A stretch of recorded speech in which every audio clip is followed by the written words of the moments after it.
Hey everybody, welcome back. It's Return to Lordran, Part 6 on Fox with Foxeo Plays. This is my Let's Play channel. My main channel is at FoxeoGames on YouTube. I also have a FoxeoGames channel on VidMe, so if you're watching this on VidMe, it is on my main FoxeoGames channel. I do not have two channels on VidMe. So VidMe puts all of my content in one spot. YouTube, I have two separate channels, a Let's Play channel, and then a regular channel for my normal content. Alrighty, Solera's weekend from fighting the Royal Guardians. I think that's what they're called, Royal Knights, Royal Guardians, who cares? It does not matter what you call them, does it now? For accuracy purposes, I would like to use the right term, but I don't know what it is at the moment. Inside we go, skipping all this jazz. Black coffee, hot as usual, is the drink of choice. Get your shield up. Ouch. And make sure it's facing the right direction. Who should we kill first? Let's kill Smo. Actually, shouldn't have used that, but whatever.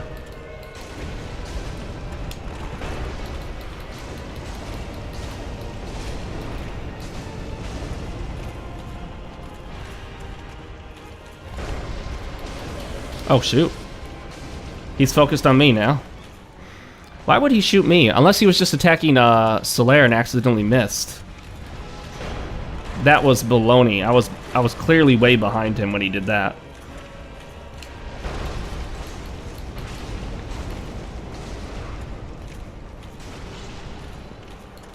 Uh-oh, Solera's dead. I'm in trouble now. Now begins the real challenge. I can't see, I can't see. Oh, there he is. He showed me where he was eventually.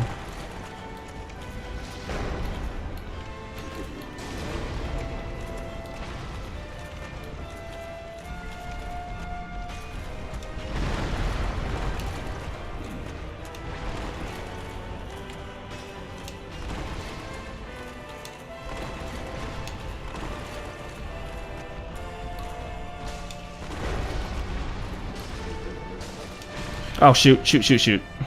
Okay. I need to heal up real quick. And done with Smo. Okay. You can still get hit, by the way, right there before the cutscene pops up. Oh, come on. He was right on top of me. That is so not fair because he wasn't there before. Cheap. Oh, well. Whatever.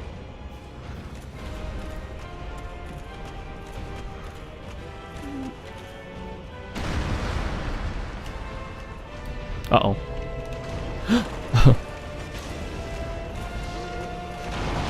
Oh, I knew I wouldn't get out of that. And I rolled sideways for some reason. I was pushing straight back on the controller, but it still rolled sideways.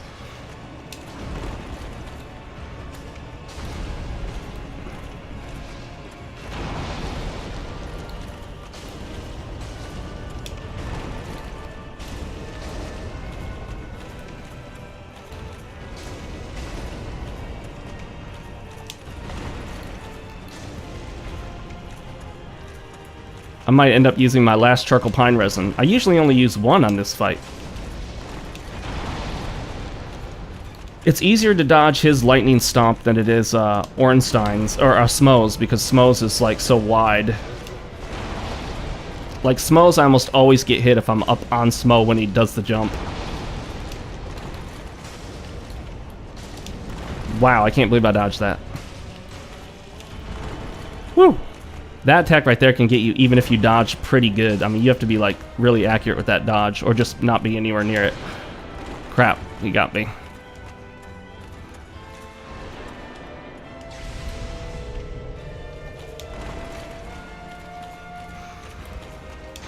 Shoot.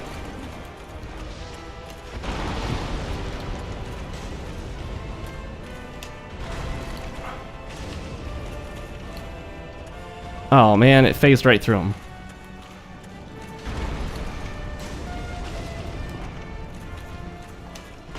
It's been a while, guys. As you can probably tell.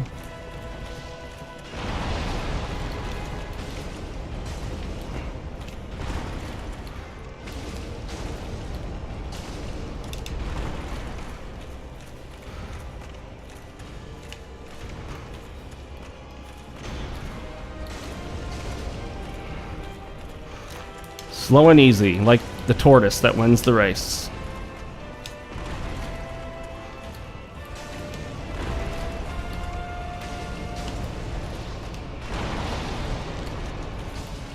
Oh, shoot, shoot, shoot.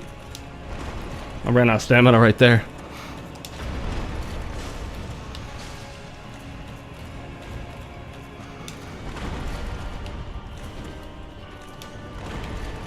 I'm gonna try some R2, see if I do a little more damage that way. Uh-oh. Oh, crap. Whew, glad I dodged that. That could have been bad. I'm being extra careful right now.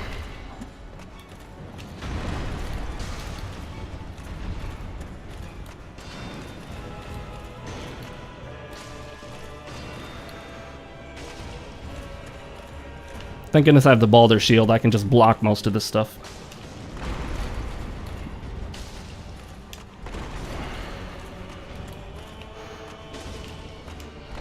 Yeah, I do like twice as much with that R2. Oh, shoot.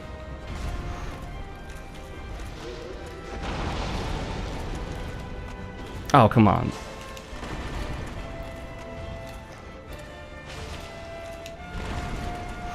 I am being so extra cautious right now.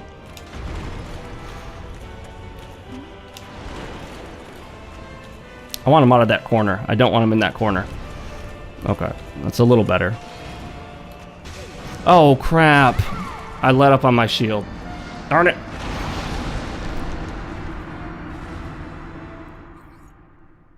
I let up on the shield and he got me twice in a row. Let's do this.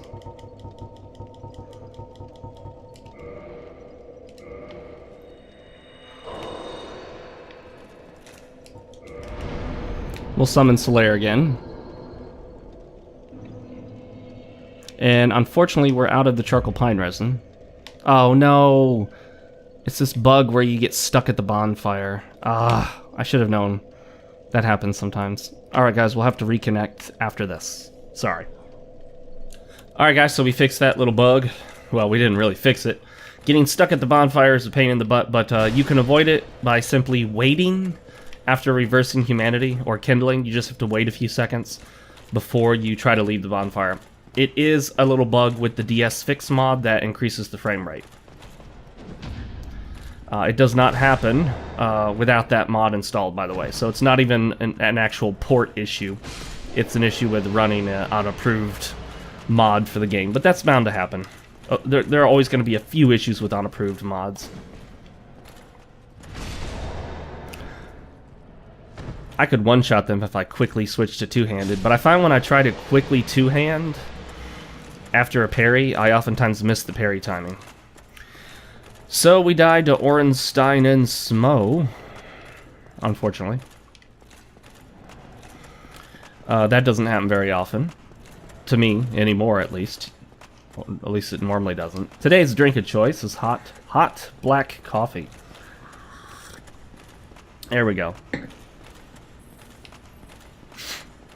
Coffee so black, it draws in all color around it. It becomes a mini black hole. Let's get rid of the archer, of course. The biggest problem we run into is trying to get Solaire to ignore those Royal Guard Knight thingies. Sentinels, right? Royal Sentinel, is that it?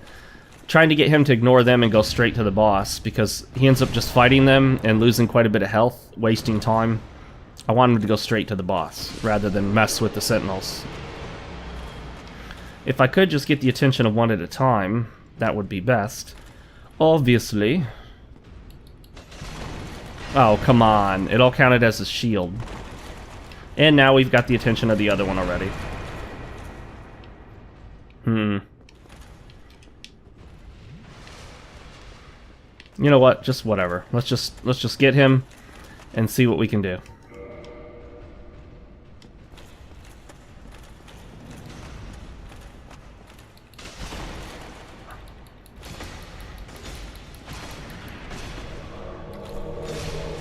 Oh, that's one down. One down.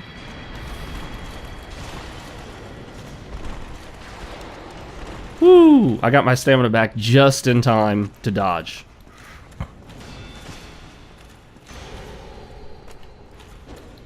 Oh. I hit him between his legs. That doesn't count as a hit. This, having two people is great because you can get one on each side, but he does keep jumping, which is lame, but whatever. What is done is done. And what is done cannot be undone. Alrighty. Oh, let's open this up just for the heck of it. We can't actually do the Lordran issue right here because we already killed him. So I'm pretty sure that negates the whole process of the invasion thing here. I haven't actually tested it, but I'm pretty darn sure it does. Alright, that's some good black coffee. My Ultima 6 review is live on the channel. It came out a day ago compared to when I'm playing this episode of this playthrough, just to give you an idea of where we're at. So, I'm out of the charcoal pine resin. That sucks. I should have limited myself to 1 charcoal pine resin per attempt. That way I wouldn't waste them all. Oh, shoot. There we go.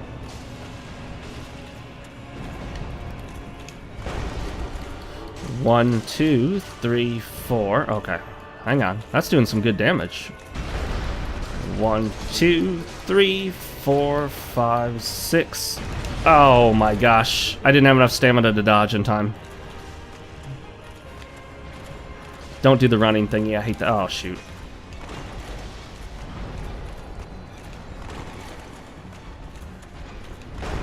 Alright, let's get this guy. Oh my gosh. Solaire's almost got Ornstein down. That's not what I want. I mean, we can do that. It's not a big deal. I don't need the Leo ring or anything.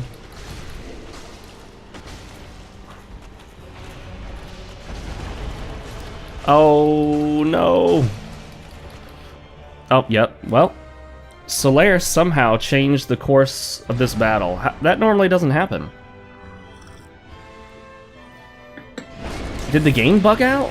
Normally Solaire does not do enough damage to outpace me. Weird. Very weird. Gotta remember, he does lightning damage with his hammer, even through the shield. If you have a Silver Knight shield, this is a decent place to use it. You can see how much wider that is than Ornstein's butt stomp. Now, the dangerous thing about him is not only that butt stomp being hard to dodge or get out of range, but also if he does the charging hammer attack at you. The charging hammer attack, if it hits you multiple times combined with the lightning, is absolutely deadly.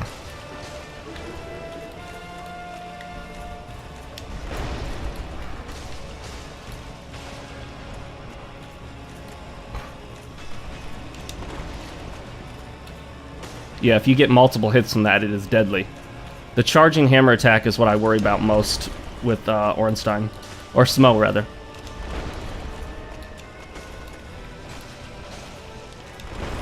Oh, I knew that was going to clip me. But I thought it would clip me a little harder than that.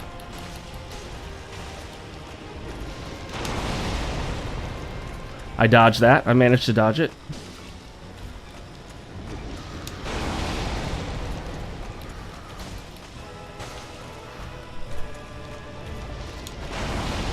You can be in the very edges of the lightning and it doesn't actually count as a hit.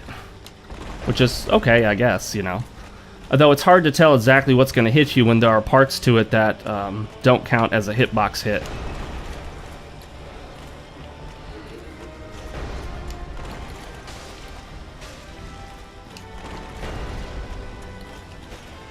Whoops, I hit his hammer.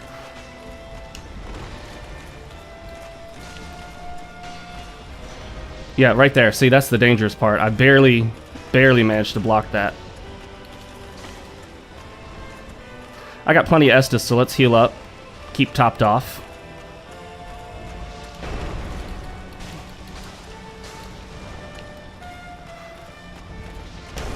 Oh, crap.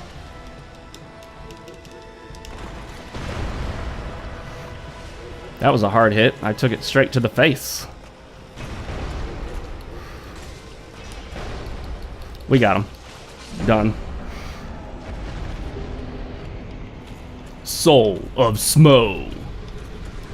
Smo it. Alright.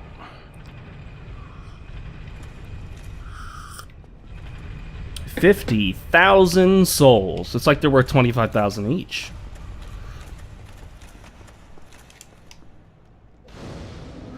Spin the camera for dramatic effect. You want to wait through all of those transitions. Once the screen totally settles down, there are no more magic effects before you do make any attempt to leave. That will prevent that little bug from popping up. Let us see if we can reinforce our shield. Did we get any more large titanite? No. I don't think there are any in Anor Londo large titanites that I can think of, at least. Large titanite shards. Let's get a little more health. Top off dexterity at 30. Well, that's not max. I mean, you know, just like hit the 30. Boom. Well, we'll take it all the way to 32.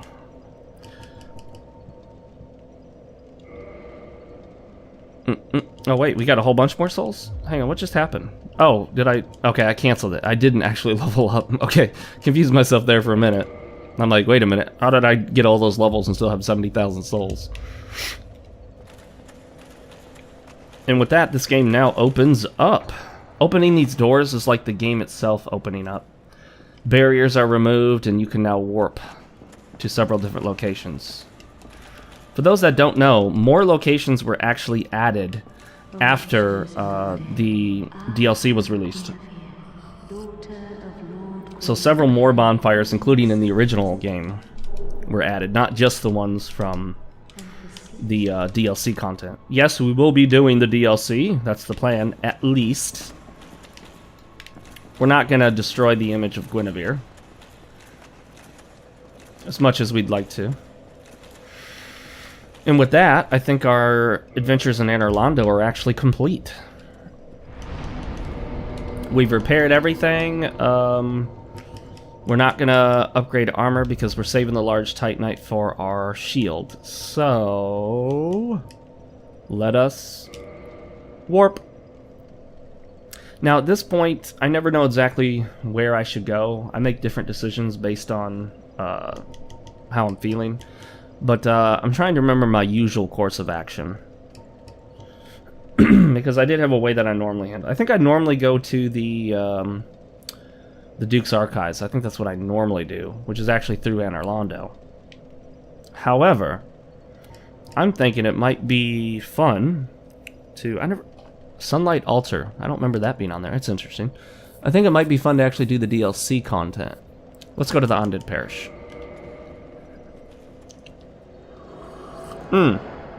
Now I remember why I go to the Duke's Archive first. Because we gotta go there before we can do the DLC.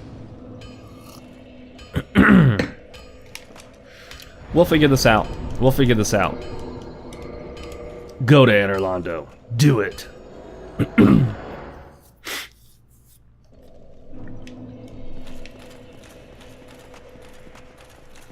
You know, will killing her turn this area dark?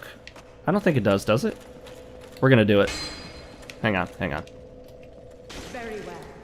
So expunging food like you is part of my job.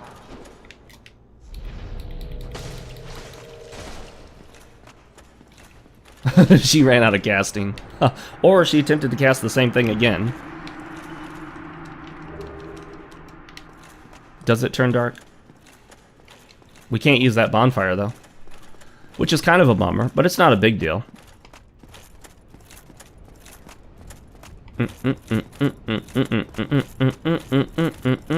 Well, we can actually warp back to it. We can't warp from it or sit at it once we get there. So, interesting mechanic, I gotta say. I must say, very interesting mechanic. Very interesting indeed. Alright, let's move forward with this.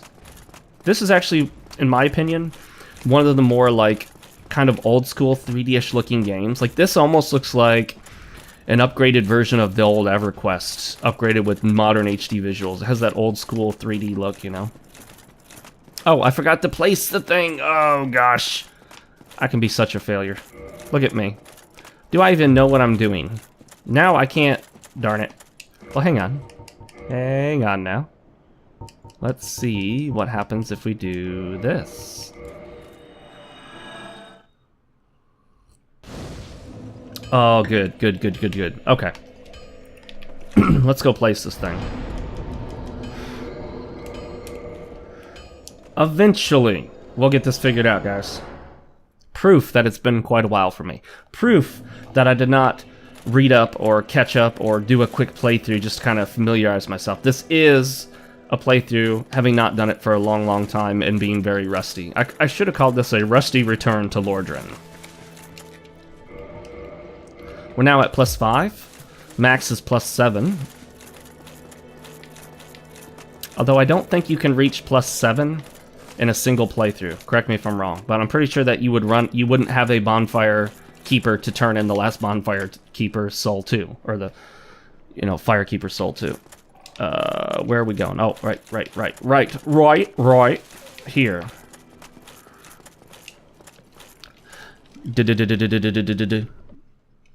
Skip. This is whatever it is. It is what it is. Let us rest at the Lord Vessel. Let us offer up souls till we have none. Well, we don't do what we can't do. And then we'll go back to Anor Londo. Anor Londo.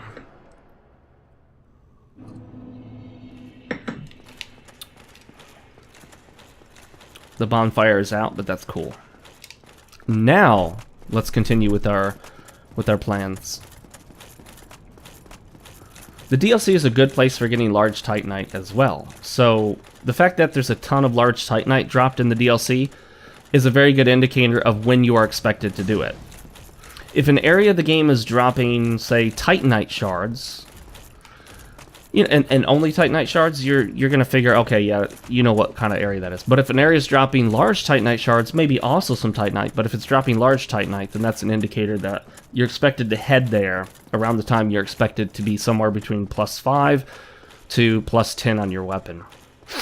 I'm never great at dodging this guy. Like, it's always haphazard attempts. There we go. Sometimes I get it and sometimes I don't. He's right on my heels. And this guy I try to get around. It just depends. Yeah, he turned perfectly. He turned the right way. Now here you can take your time and keep hitting them. Or you can go up. The problem here is that I do want to hit that bonfire. So I do actually want to kill these things. Come on up. I know you can come up those stairs. You're going to bounce off this guy each and every attack. You can't do the butt stab. This is a great place to use Pyromancy, if you have it. Forgot the two-hand. 39. 39. Yes, he can hit you in here, actually quite a ways away. It is easy to accidentally get hit thinking that you're a good distance from him. But the good news is you can recover from one hit. Just don't get hit twice in a row.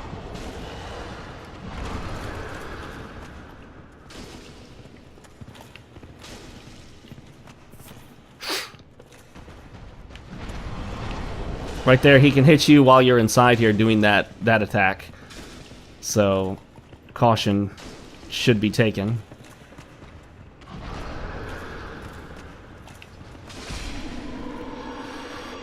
Okay, that's one down. Helmet. Now we want to get his attention. Yep, that's what happens. You can see if I get hit twice, it's pretty much death at that point. Or close to it, or very close to it.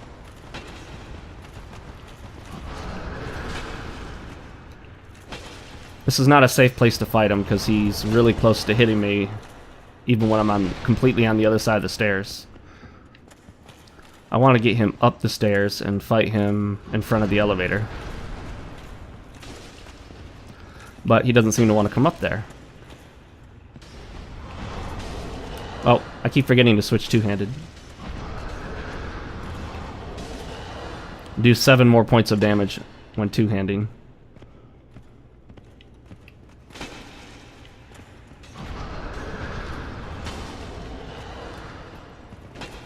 This is taking a while, but we need to use that bonfire. Actually, I don't think... Is that bonfire a warpable bonfire? Now that I think about it, maybe it's not. Well, I'm going to hit it anyway. I'm so close.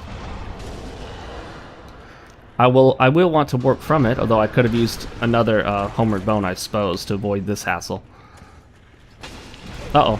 Yep, I saw that coming.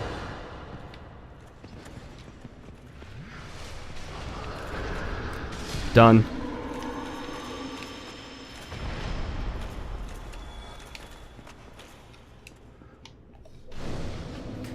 Yeah, those who played Dark Souls 2 or 3 first will definitely be caught off guard by the fact that you cannot just warp from any bonfire to any bonfire.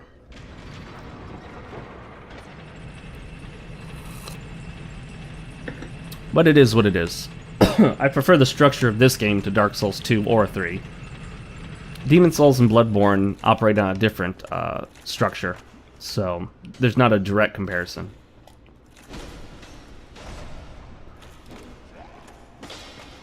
Yeah, these guys do massive amounts of damage when they hit, so don't get hit by them or their arrows. They do massive damage because they're crystallized. Crystallized stuff just does massive amounts of damage. Even if you got it, even if you get a crystal weapon. One of the best spells in the game, you can use it as a sort of utility spell, is Crystal Magic Weapon or Great Crystal Magic Weapon, whatever it's called. You just get just enough stats to use that, and you don't need to worry about anything else. Just get that and put it on your weapon. And it greatly enhances your damage potential, especially critically during boss fights. That's really where you'd want to make use of it.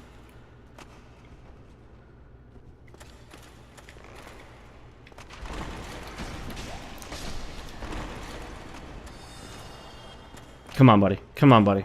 Come on, buddy. What you got?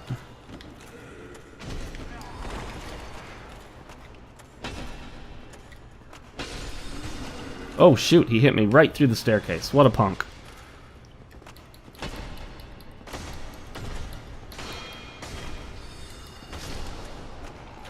And then, of course, you got to watch out for that dude up there shooting at you.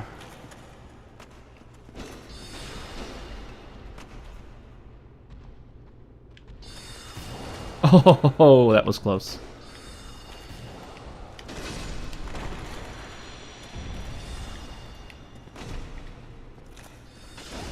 Oh, and now I'm realizing that I had to. Oh, I'm really just screwing this up. I'm screwing this up non-stop, aren't I? I forgot to deal with Dusk first before coming here, so this was a waste of time. Many of you were thinking that long before I came to the harsh realization of the truth. Messed it up again. I've never managed to do the elevator jump trick here. It's just, no, I'm not that good at the jumps. Sorry, I just can't get it to work. I've tried many, many, many times, and I've failed every single attempt. Well, let's continue towards our eventual goal of the DLC. How's that sound? Oh, one thing I wanted to talk about that is going to be very time sensitive, so it will date the video, but it'll be something that people will probably know about for a long time into the future. Actually, let me sit down there and restock my Estus. Okay. We're still somewhat fresh off of the Las Vegas shooting incident, and I don't want to say too much about it. There's a lot that could be said, but I do want to say that anytime something like that happens, it's interesting to note kind of the reactions that come out of people, the things that are said, the use of a tragedy for political gain by any and all sides. But what I find especially dangerous, which I wouldn't stop, it's still free speech, but it's the spreading of lots of misinformation. It's the use of a lack of information to peddle conspiracy theories. and, you know, stuff like that. So, anytime something like that happens, we have to be really cautious about what we believe, and especially who we believe, because it is standard procedure for many reasons, and none of them conspiratorial or shadowy in nature. It is standard procedure not to release information, most information to the public. It is standard for law enforcement agencies to withhold info because you need to withhold info to protect the integrity of the investigation. Well, some people don't understand that. Well, why? You just give all the information, you know? Transparency would bring more accuracy. Transparency would bring accountability. No. If you're too transparent, you damage your own ability to investigate. If somebody says, hey, I need to come forward, I have some inside information, and you start talking to them, and all they tell you is what's been released to the news, then you have no way to prove, and you have no other way of connecting them to it. You can't prove they actually know anything. But what if they come forward, and you've only released a tidbit of information to the news? What if they come forward and they have information that is only known to the people at the who investigated it, and would only be known to someone who was there at the scene, or someone who knew him personally, like some tidbit of information, some special thing that they withheld? That's a way to confirm whether someone is legit or not. That's a way to confirm if someone is telling the truth when they come forward to say that they have information. You can confirm the accuracy of information by what do they know. And if all they know is the little tiny bit of public information, then they might just be a nobody. And a lot of people say, well, wait a minute. How many people really come forward and say they know something if they don't? You'd be surprised, actually. It can be shocking how many people will not only come forward and say they have info, but they will actually claim responsibility. Like, people will walk up in person and claim that they're responsible for a crime when they're not. There we go. I'm trying to get him to kill those things. Okay. And you're probably thinking, that's crazy, Fox. Why would somebody do that? Why would someone want to go to prison for life? There are mentally ill people. There are strange, weird people in the world. There are people who want to be famous no matter what, even if it means claiming responsibility for a crime they didn't commit. And yes, this happens. Law enforcement agencies have to weed through people who lie to them, pretending to be responsible, even if the responsibility would mean that they get in trouble. So, by withholding information, you protect the integrity of the investigation. It is not an attempt to cover up, most of the time at least. It is not an attempt to, quote, hide the truth, because it does come out after the investigation's over. So anytime there's a big thing like that, and even something small, just wait. Wait. Don't jump on, Infowars.com and read about Alex Jones conspiracy theories. Don't read about crazy conspiracy theories from people on Twitter and, alt-right, alt-left, Keith Olbermann, the nutty leftist. Just, no. You know what I mean? Black Lives Matter, in their incessant ranting and raving about alleged white supremacy, all that nonsense. Just wait, hold up, and allow all the information to become public. There, we're done with that guy. Once the investigation's complete, at that point, once we know everything we can know, and once organizations start pushing to get stuff released, they start doing FOIA requests, open records requests, public info requests. Once all that stuff comes out, then, and only then, should you even begin to try to put together your informed theories. Otherwise, you're basing your opinions on lack of info. And this goes for also any police-involved shooting, any allegation of an unlawful arrest, all sorts of stuff. Political investigations. Like right now, there's a Democrat senator, Bob Menendez, who's on trial for public corruption and bribery charges. It would be, a lot of people on the right are jumping on that. Like, look, this guy's corrupt. And I'm like, well, I haven't said much about it. If you look on my Twitter, I don't think I've said a word about it. A currently serving Democratic senator is on trial for corruption and bribery. How come I haven't said anything about it? You know? Well, there's a reason why. Because I don't know if it's true or not. And rather than jump on every bandwagon that pops up, rather than assume everything is true and then be shown to be wrong, I'm going to wait and see what comes out of it. If he's convicted, well, we should assume that it's true. That doesn't necessarily prove it. You can be convicted and found guilty of something you didn't do, but legally, you know, legally you're responsible for that which you've been convicted of, even if you didn't do it. Now, that's not morally right, it's not ethically right, but it is the legal status. If you are legally declared guilty in a court of law, you become responsible. You know, that can be used against you in a civil suit. You can go to jail, prison, fine, any combination of the two. And then, of course, in general, most of the public will consider you guilty. But it's always best to wait for full information to come out. That goes for everything. That even goes for video game stuff, although video game stuff is far, far less important in any way you look at it. You know, a hobby, an entertainment hobby is far less important than stuff that affects people's lives in real and significant ways. Way beyond I had fun playing it. Not to say that video games are worthless or completely unimportant. They're just not as important. That should be obvious. That should go without saying, but I said it, so obviously it doesn't always go without saying. Some interesting utility spells. The only spell she has that is not... no, they're all utility spells, actually. Don't know if you actually have to talk to her. Don't know if you even have to summon her. But I do recommend it. I do it every time just in case. Alright. Where am I going? I'm leaving, lady. I can't be hanging around here all day long. I don't know what's going on. Let's see. And bonfire back. So before you jump on the next bandwagon of accusations and ha ha ha, see, I knew it, or conspiracy theories, you know. And a lot of people like to think, haha, Alex Jones, he's crazy, I can't believe people watch him. Yeah, well, people watch CNN. And for the last, 11 months, as of the upload of this video, CNN has been pushing a crazy, nutty, leftist conspiracy theory that is as good or bad, if you want to look at it that way, that is as bad as anything Alex Jones creates. And this is the Trump-Russia collusion story. I'm sorry? 11 months of investigation, thousands of documents, hundreds of people interviewed and referenced and spoken to, and their information taken and looked at.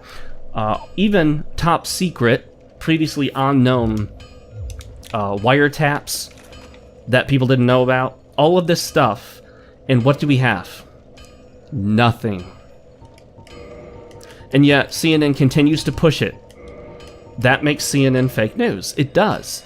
I'm sorry, but month after month after month of investigation and nothing's coming out and you still insist that it must be true? That's a narrative. That's not reality. You're not basing it on the evidence. You're basing it on the narrative. That's why I didn't jump on Pizzagate. If you look at me, I said very little about Pizzagate. I told people to hold up. I told people, hang on. We might want to wait and look into this further. Because people jumped on the whole Pizzagate fiasco. You can Google that if you want to. I'm not going to explain it. And that turned out to bite them in the butt. It came back to bite them in the butt. Because it turned out that we've got almost nothing. There is more evidence for the Pizzagate scandal, which is well believed to be nothing at this point. There's more evidence for that than that Trump colluded with Russia. So, just to give you an idea how fake the Russia news has been, and always has been. Also, what's interesting is that, and this is very devious, it's very deceptive, it's very fake news-ish. But you'll notice that CNN has done a quick change, like a deceptive magician. A quick sleight of hand. They've gone from Trump has been colluding with Russia, or his campaign has, to Russia may have influenced the election with ads on Facebook. Okay, well, that has nothing to do with Trump, does it now? No. You could prove that Russia bought ads, so what? BBC covered the election. Obama went all the way over to the UK and told people to vote Remain on the Brexit vote. Was that not influencing their vote? So obviously, yes, other countries influence other countries as much as they can. The level of that influence, we will never know. I mean, it's very difficult to gauge how successful it would or would not have been. And there's a reason why you don't see CNN actually putting those ads up for you to see. It's because the ads appear to have been pro-Hillary. Yeah, these sort of covert ads appearing to be from someone else, from a country, are common. The US has done it, the UK has done it, Israel has done it, Russia has done it, China has done it. It's part of the propaganda of free countries, communist countries, socialist countries, countries all over the world. But none of that has anything to do with Trump-Russia collusion. So, anyway, just a quick thingy on, if you laugh at the silly stupidity of the people who believe Alex Jones' nonsense about gay frogs and fluoride, yeah, well, have you watched CNN and believed the nonsense retardation of Trump-Russia collusion? Then you're not any better. I'm sorry, you're not, because a whole lot more effort has been put into trying to prove this conspiracy theory and failed than any nonsense Alex Jones came up with. So at least the Alex Jones people could say, hey, nobody really looked that deep into it, so it could be true. We can say people really did look into the Trump-Russia collusion and found nothing. We're going on a year of the investigation with zero. Every single reporter in this country, just about every one of them, by the way, over, I think it's like, what is it, like 6 out of 7 journalists identify as Democrat, something like that. Anyway, journalists would have loved to have jumped on anything regarding that if there were any evidence. Trust me, they would have found it by now. Hey, but that has nothing to do with Dark Souls. We're at the end of the episode, guys. When next we pick up, we'll continue on into the DLC after we get the pendant. I'm Fox with Foxeo Plays. This has been episode 6 of Return to Lordran, and I'll see you in the next one. Later, everybody.